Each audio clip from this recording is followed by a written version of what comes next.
Universidad Dr. José Matías Delgado, Psicopedagogía del ciclo 2 2018. Dispraxia por Billy Nixon Quintanilla. Atarse los cordones del zapato, comer, escribir o peinarnos son actividades que para la mayoría de las personas son fáciles y automáticas. Sin embargo, la mayor parte de esas actividades suponen un conjunto de diferentes acciones y movimientos que hemos de aprender a coordinar y será correlativo al nivel de desarrollo psicomotor y cognitivo del individuo.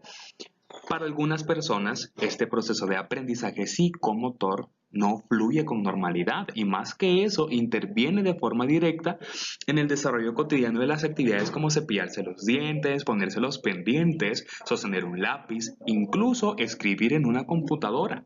Hablamos de las personas con dispraxia. Se aprecia durante la ejecución de movimientos gruesos como subir escaleras, bicicletas, jugar pelota, en los actos manuales tales como la escritura y el dibujo, en algunos actos visuales como el salto de las líneas al leer, el copiar mal de la pizarra, actos verbales o no ejecutar con orden tareas de varios pasos como ponerse la ropa en una secuencia errónea. Los niños afectados con ese trastorno tienen que esforzarse mucho para hacer las tareas vinculadas al movimiento.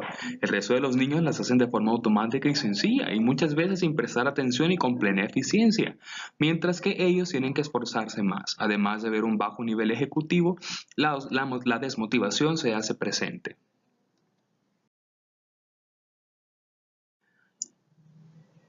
Algunas de las generalidades que podrían mencionarse sobre la dispraxia es que se manifiestan como una especie de entorpecimiento genérico en las en las funciones ejecutivas del movimiento.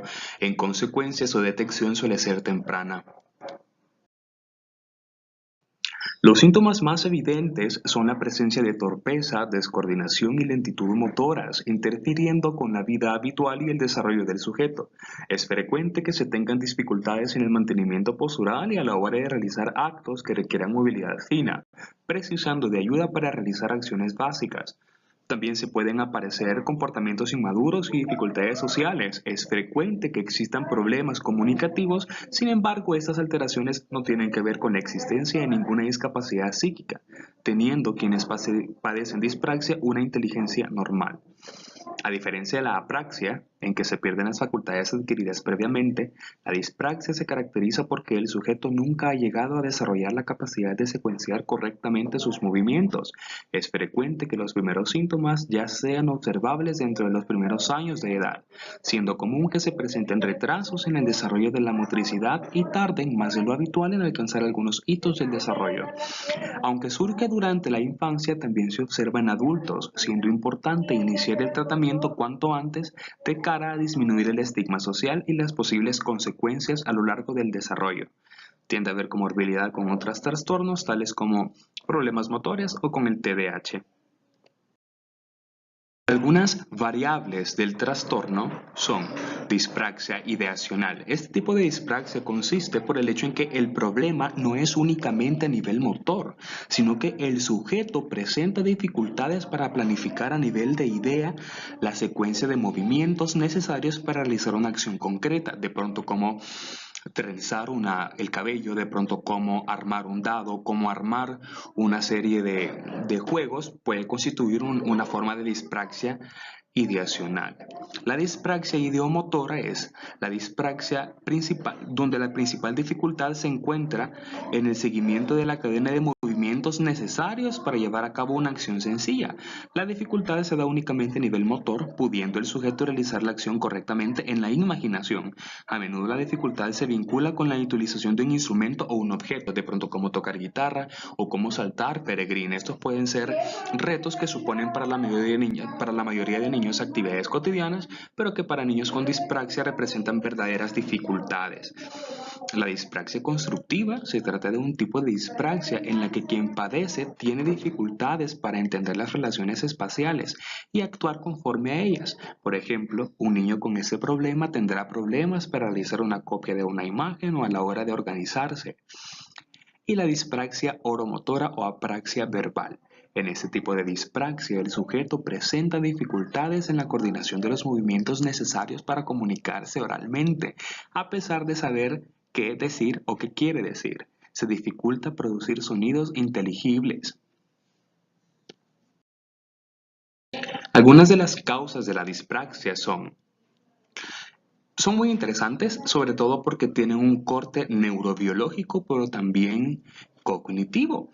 Las causas de la aparición de la dispraxia no son totalmente conocidas, pero se sospecha de que se deben a alteraciones existentes a lo largo del neurodesarrollo que generan que las áreas cerebrales vinculadas a la integración de información motora y su secuenciación no maduren correctamente. Estas áreas cerebrales están ubicadas en la parte posterior de los lóbulos frontales y alrededor de la cisura de Rolando.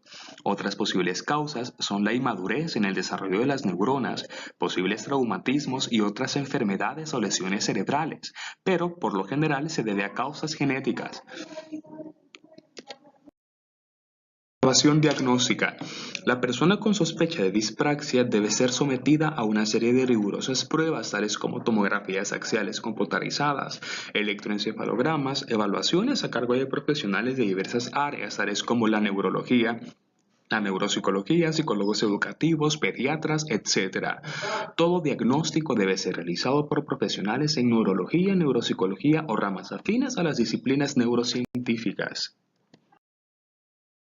Tratamiento y estrategias. La dispraxia es un trastorno que no tiene un tratamiento curativo.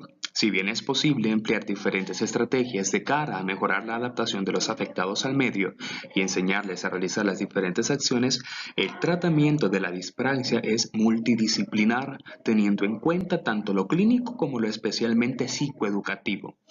De cara a ayudar a los menores, se emplean a menudo estrategias como la terapia ocupacional de cara a estimular al sujeto y contribuir a desarrollar su capacidad para el movimiento. Otro elemento a destacar es la fisioterapia.